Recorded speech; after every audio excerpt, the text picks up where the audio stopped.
All right. I don't know if we're going to have anyone else join us or not, but we are going to look at what we're learning this week. Let me see. This week we should be. I'll look back at our lessons for this week. Let's see. Before the break, we got through 8.03. So this week is the quiz, 8.04, the quiz. So, if you don't remember what we do, you might want to go back and look at the assignments you did on 1, 2, and 3. Remember, if you do terribly on the quiz, you can always retake it because you may not remember what you're doing before spring break. But the quiz is this week, followed by lessons 8.05 and 8.06. So I'm going to kind of give you a preview of 8.05 and 8.06 and discuss what those lessons are this week. So when you go through those lessons, it won't be your first look. You'll have a little bit of understanding of what we're doing, and maybe that'll help you be prepped a little bit getting into there. Of course, what I'm doing does not replace the lesson because they go into more details and more examples and practice problems for you to do to make sure you understand it. So don't skip the lessons because you saw what was going on here. So, all right. So let me get started with that. I'm going to put up my screen with my pencil and paper. So let me show you a little bit of preview of what is going on this week with perfect square trinomials. So perfect square, that means something in math, a perfect square. Let's talk about in general what is a perfect square. If we look at the number 9, right? Number 9 is a perfect square. I'm going to put it in a perfect square because we can multiply 3 times 3 and get 9. Since these are the same number, that makes 9 a perfect square because 3 times 3 is 9. If we look at the number 12, it is not a perfect square because that's 3 times 4. So it would have to be longer, right? Because this would be a side of 4 and that would be a side of 3. That's not a perfect square. A perfect square would be the same on both sides, and that'd be like the area would be 9. Area 12 is not a perfect square. So if we're looking at perfect squares, it's just numbers like 36 would be a perfect square because it's 6 times 6 would give us the 36. We can also do that with variables. Right, if we have x to the 6th, that's a perfect square because that is x to the 3rd times x to the 3rd. Remember, with exponents, you add them. If you're multiplying them together, you add the 3's to make x to the 6th. If we did x to the 9th here, that is not a perfect square because that would be x to the 4th times x to the 5th. So not a perfect square. So a couple of these are non-examples. So we can do it with variables. We can do it with numbers for perfect squares. So let's talk about perfect square trinomials then. So let me get back to what I was looking at on that. Okay, so perfect squares. So with a perfect square trinomial, let's look at an example of one. Here's an example of a perfect square binomial. Is all final, so technically. Perfect square trinomial. Perfect square trinomial. You're like, well, what do you mean it's a perfect square trinomial? Just like up here, when we can multiply the same thing times itself to get the what's inside there, this could be put in a square also because we can multiply the same thing by itself to get that. But how do we figure what that is? It's easy on this. 3 times 3 is 9.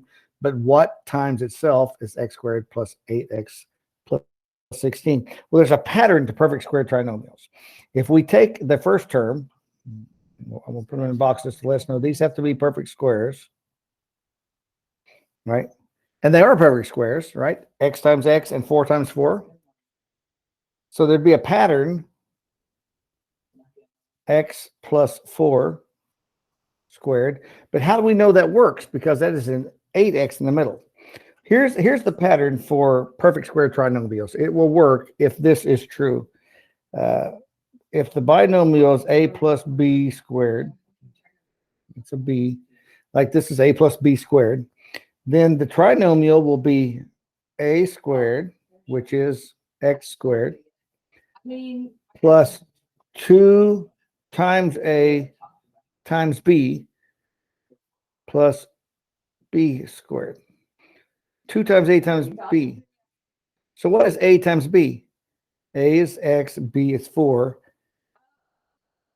2 times x times 4. Well, 2 times x is 2x times 4 is 8x. Positive.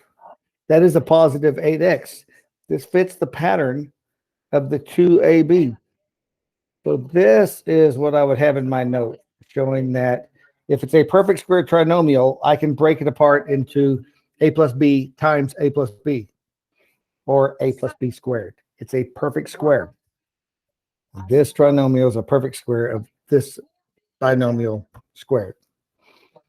Okay, so ax is the 4 times the x, which are taken from these perfect squares that we have on the first and last term. Okay, so if this was a different number than 8, if this was a plus 10x or a plus 4x, this would not be a perfect square trinomial because this would not be the factors, right? So the perfect square, it has to be the same factor times itself or squared of that trinomial. So let's look at another example. I'm going to put this one up here. Then I'm going to ask you, see that, have we gone over what you missed on the? is this, I'm going to put a poll up. So if you go to the little poll, the little triangle, square, circle thing, I'm going to put this poll up. Is this a perfect square trinomial? Put it up there where you see it better. Does that follow the pattern? So vote in the poll once you think you know, yes or no. Is this a perfect square trinomial? Does it fit the pattern? Does it break out into a plus b squared because the middle term is 2 times a times b? Got one vote for no. Got 2 votes for no. Yes, my friend, you are. All right, some of y'all haven't voted. So, Oh, and I have a vote for yes. I got going both ways now. Yes and no. Let's see. Somebody still hasn't voted. Let's look at it. If this was a perfect square trinomial, we're gonna check and see what would a be. A would be the first term, that the factor of the first term, the square root basically. So this would be an x, and what times itself equals 49. That would be a 7. So x plus 7 squared. Does that work? Is this 2 times a times b? 2 times 7 is 14 times x is 14x. Yes, this is a perfect square trinomial because it fits the pattern. 2 times a is x, which we got from x squared. So x squared be x, 49 be 7. 2 times x is 2x times 7. 2 times 7 is 14, 14x. That is the correct middle term for that to be a perfect square trinomial. All right. See how the pattern goes. Let's see. Oh, what if I'm going to put the same one up here, except I'm changing one thing. is just dividing. Same trinomial, but this middle term now has a negative. Is it still a perfect square trinomial? Well, let's see. A would still have to be x, and 7 would still have to be the last one. But what if this was a minus? If this was minus 7, if we take minus 7 times minus 7, right, 2 negatives, and multiply them together, do we still get 49? Yeah, because the negative 7 times negative 7 is positive 49. And 2 times x is 2x times negative 7. 2 times negative 7 is negative 14, negative 14x. This works also. The key is the middle term would have the same sign as your binomial. That tells you the sign of your binomial by looking at the middle term.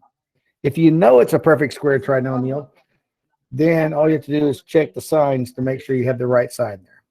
So if you're factoring it, if I say this is a perfect square trinomial, what is the factors? If it's a perfect square trinomial, I want you to give me the factors. Find your A and B, take the square root of those, and then just check whether it needs to be a positive or minus according to that middle term, if you know it's a perfect square trinomial. So let's try another one. I want to put this up. Turn it over. Okay, so how about x squared plus 16x plus 64. All right, putting the poll up, yes or no. Is this a perfect square trinomial? I'll start working a little bit while you're thinking about it. X times x. All right, positive 60, but this is the positive, so we know it's a plus in the middle if it is. What equals 64? What times itself equals 64? Polls open. Vote yes or no. Is this? It'll be something squared. We may find out it doesn't work, and then we can scratch this out because that will not be the factors. Yes or no? What times itself is 64? And if so, does 2 times this equal to 16? Someone says yes. Someone says yes, this is a perfect square. Is it? 64 is 8 times 8, right? 8 times 8. So 2 times x times 8. 2 times 8, 16 times x, 16x. Yes, it is. You yes voters, you got it right. That's correct. Put in that poll. Put in that poll. We'll have one more poll in just a minute, but we're going to talk about making it a little bit different now. What if, let's see, do I have one already written down? It'd be good. Let's look at this.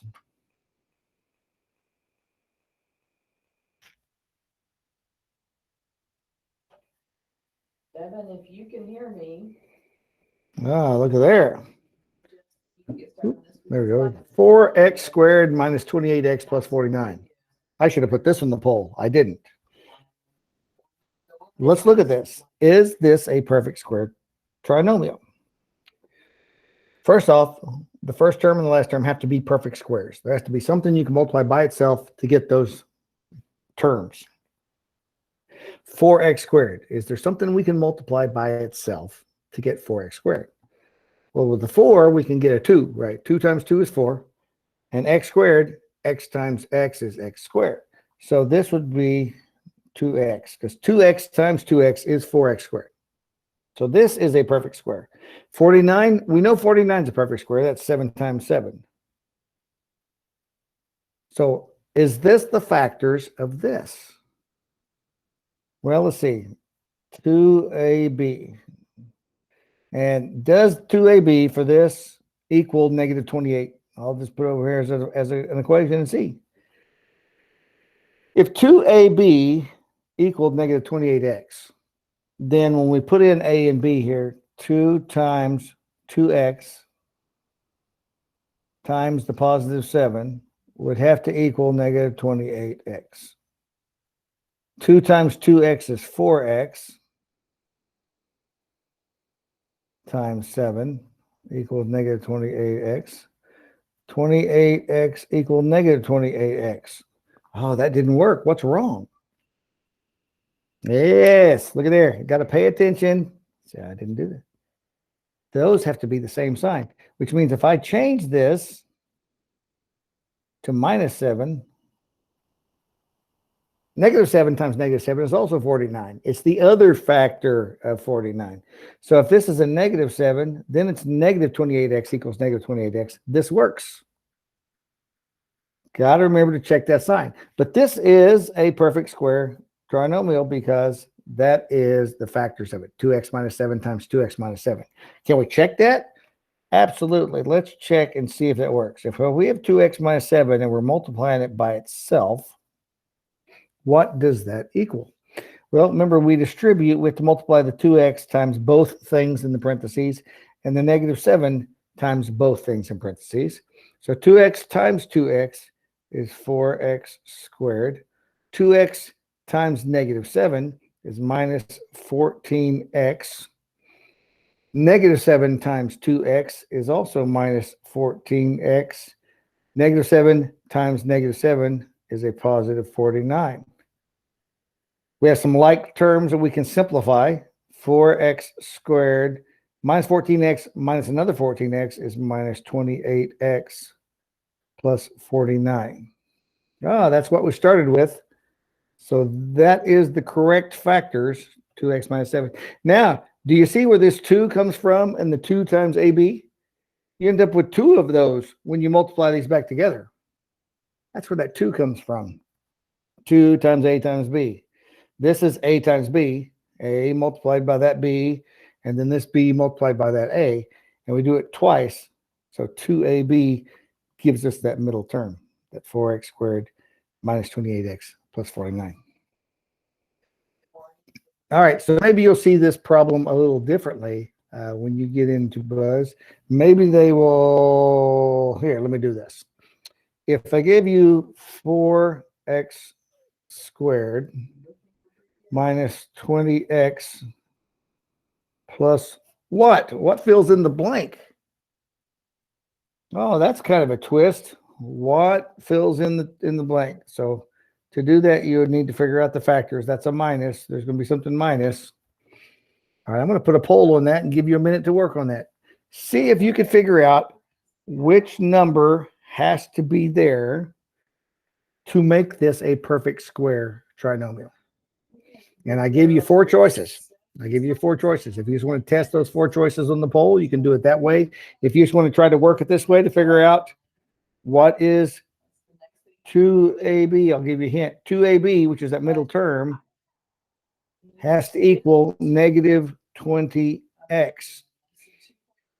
So if you can figure out what A is, we know what A should be because we have the A term. Substitute that there, you'll have 2 times that. Solve for B, and you figure out what B is. And then that will help us get this last one. I'll give you a minute. We'll give you a minute to work on that and look at the poll. Which one do you think that is? I give you 4 choices to figure out what goes in this blank. This blank right here. Okay, got to vote for 100.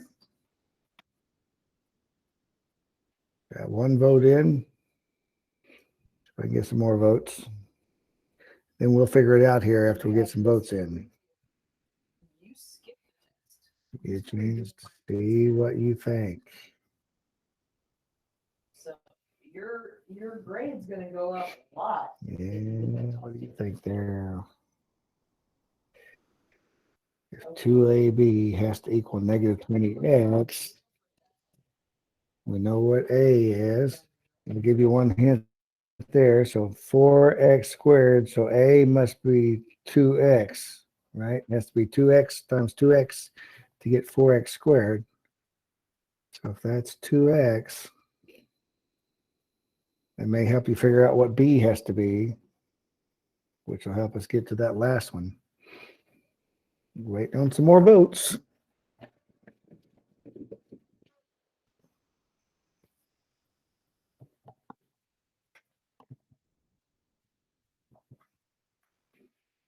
Oh, 2 votes for 100. I'm going to turn on where you can see what other people are voting for. 2 people think it's 100.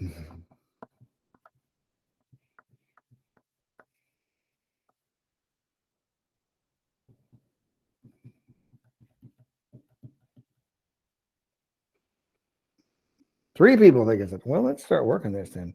So if 2 times 2x times b equals negative 20x. So I just substituted what I knew A was.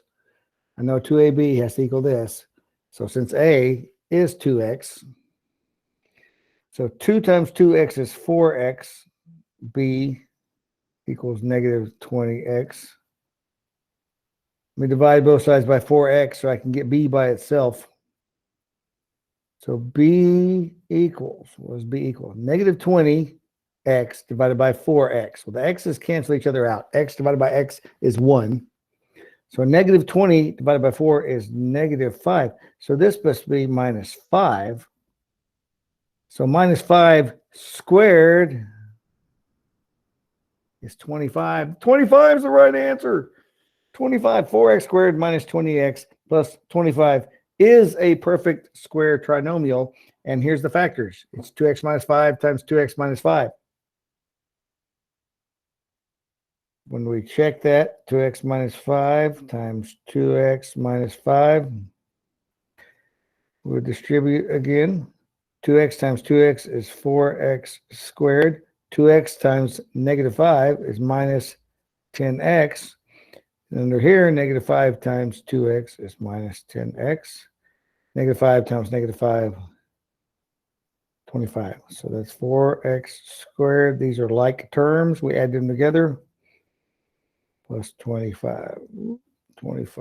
There we go. It all checks out. This is the factors of that. It is a perfect square trinomial. All right, so in the next lesson, let's look at that. We won't take that any farther. Look at the next one. The next lesson is going to be the difference of perfect squares. Okay, and the difference of perfect squares. Okay, we know what a perfect square is. That's a number that you can multiply something times itself to end up with the perfect square. Right, so like 9, 3 times 3. X squared, x times x. That's a perfect square. So if we're talking about the difference of perfect squares, difference is when we subtract. So if we take a perfect square and subtract another perfect square, for example, if we have x squared minus 9, we just talked about those two perfect squares. The difference of perfect squares. And we want to factor this. We can factor this. In fact, it's very, very easy to factor the difference of perfect squares. You just have to check, are both of these perfect squares? Yes, they are. If that's true, then we know the factors is x and 3 and 3. And how do we get the negative 9? It means one of these has to be a positive, one has to be a negative, and that is the factors. It's x plus 3, x minus 3. When you have the difference of perfect squares, there's no middle term. Why is there not a middle term? If we multiply two binomials together, we should get a trinomial. Let's see why there's no middle term. Again, let's distribute, right? We got to multiply the first term by both of those terms. So x times x is x squared. X times negative 3 is negative 3x. Now this bottom 3 times x is positive 3x. And 3 times negative 3 is negative 9. So we got x squared.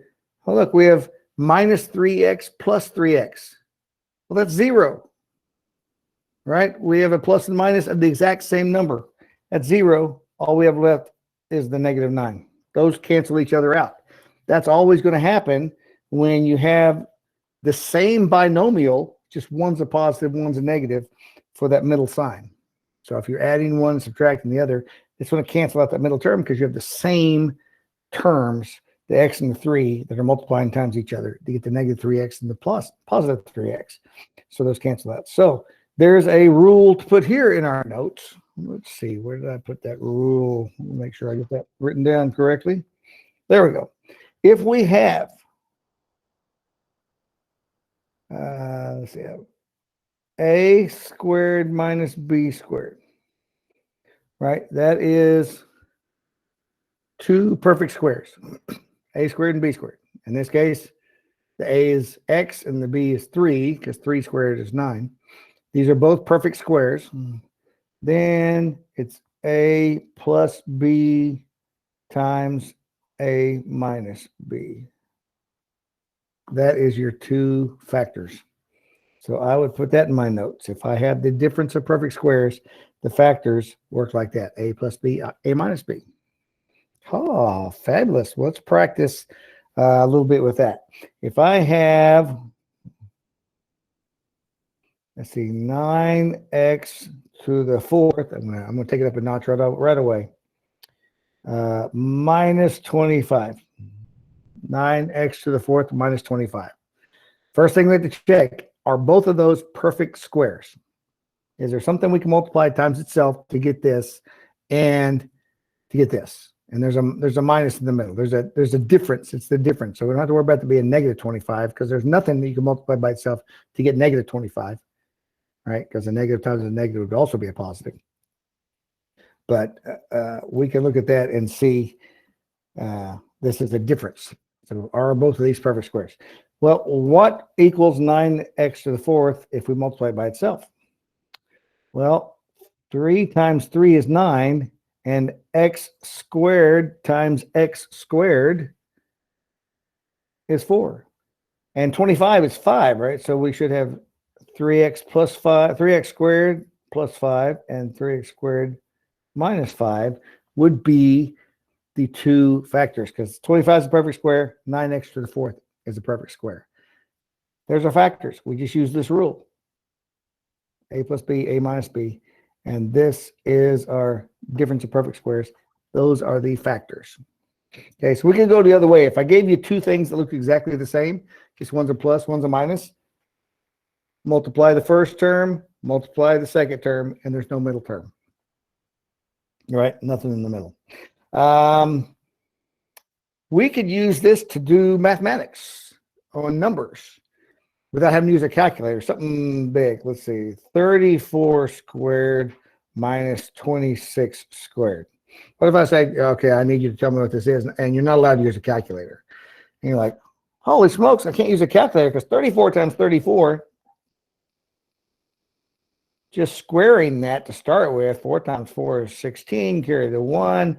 4 times 3 is 12, 13. 3 times 4 is 12, carry the 1. 3 times 3 is 10. That is 1,156. That's just squaring this. Then I got to square the 26, and I got to subtract that from this number. You know, like not using a calculator, that's a lot of work. But these are perfect squares. 34 squared is 34 times 34. Don't be fooled. The squared is already right there. This is 26 times 26. This would follow the same rule as right here. This is your A, this is your B. So we could say, okay, so that would be the same as 34 plus 26 times 34 minus 26. Because we'd square the 34 to get 34 squared, square the 26, get 26 squared. And this is the difference between them. 34 plus 26, that's 60. Times 34 minus 26 is 8. Well, 60 times 8, 8 times 6 is 48 with another 0. So the answer is 480. We didn't need a calculator because we could just add those and subtract those and get a much easier math problem than doing all of this work for both numbers and then having to subtract that. 480. Just recognizing these patterns. In Buzz, it will, let me see, where's one of the problems it gives us? It will make this a little trickier to determine sometimes. It'll make you pay attention. So it will give you a problem like, let's see, I get one written down. There we go. What if we had 2x squared minus 162? And it says, okay, what's the factors of this? What's the factors? And you're like, well, I see a difference of, it's a binomial with a difference. But are these perfect squares? 2x squared? What can I multiply by itself to get a 2x squared? What can I multiply to get 162? Because 12 times 12 is 144.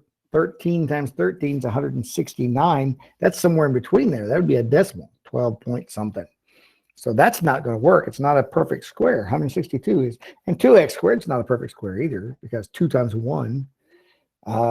But this is where they're tricking you. You got to think about factoring. If you're finding the factors, sometimes you can factor other ways. Just look at the numbers. Is there anything we can factor out of there? Sure, we can factor out of 2. So this is the same thing as 2 times x squared minus, what's factor a 2 out of that, divide that by 2, 81. Okay.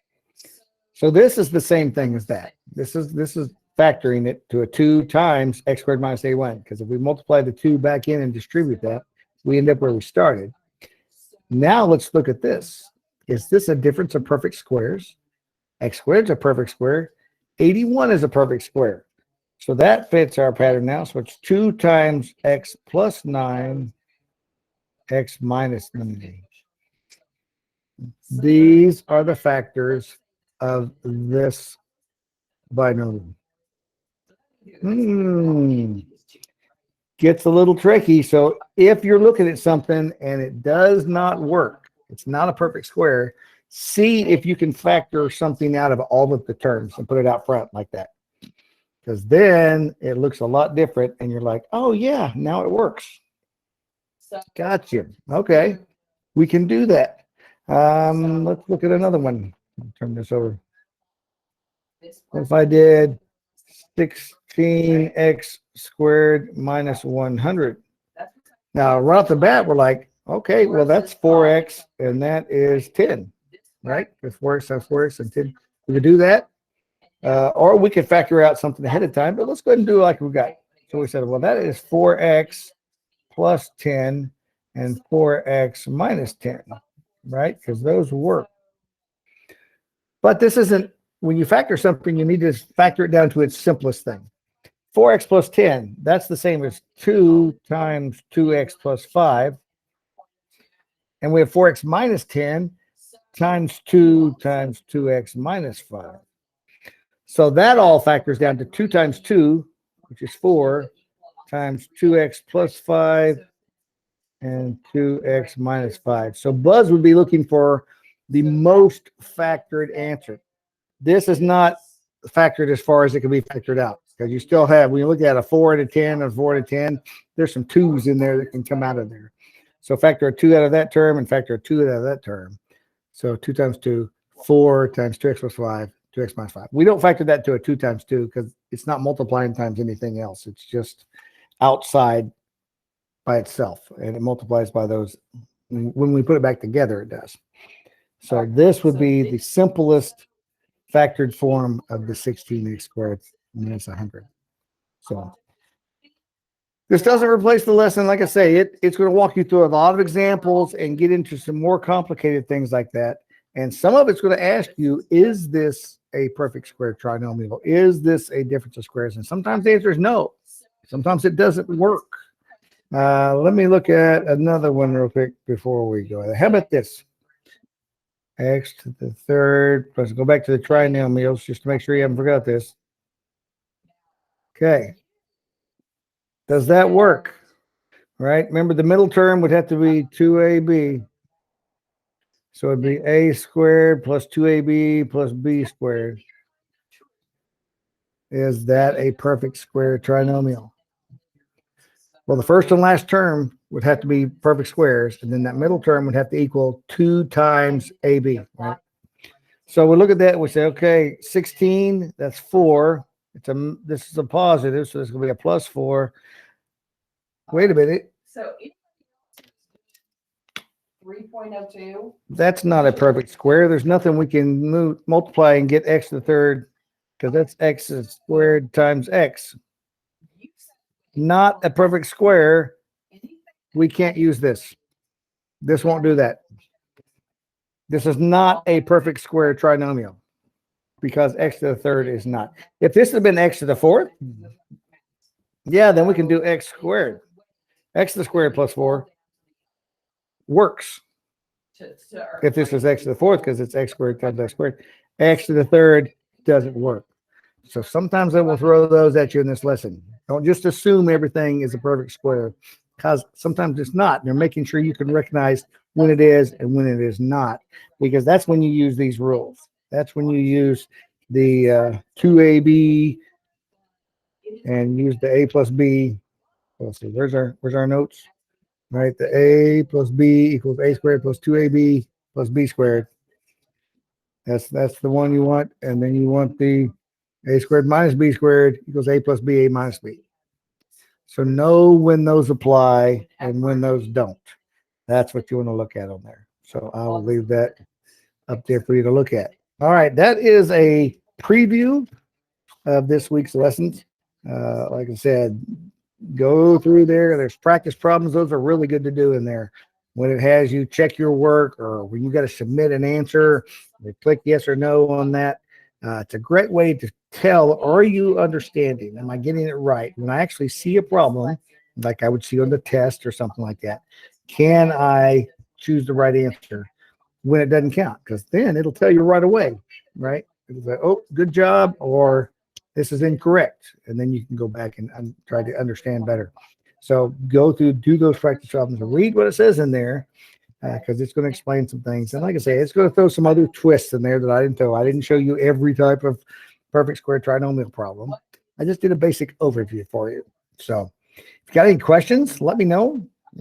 If your grade's over 70%, you can go ahead and leave if you like. If it's below 70, open up a window and buzz, be working on whatever you need to get caught up on. And if you have questions, ask me. I am happy to help, happy to go over anything. And I will leave that on the screen for a little bit for you. So, all right. That is it as far as our lesson.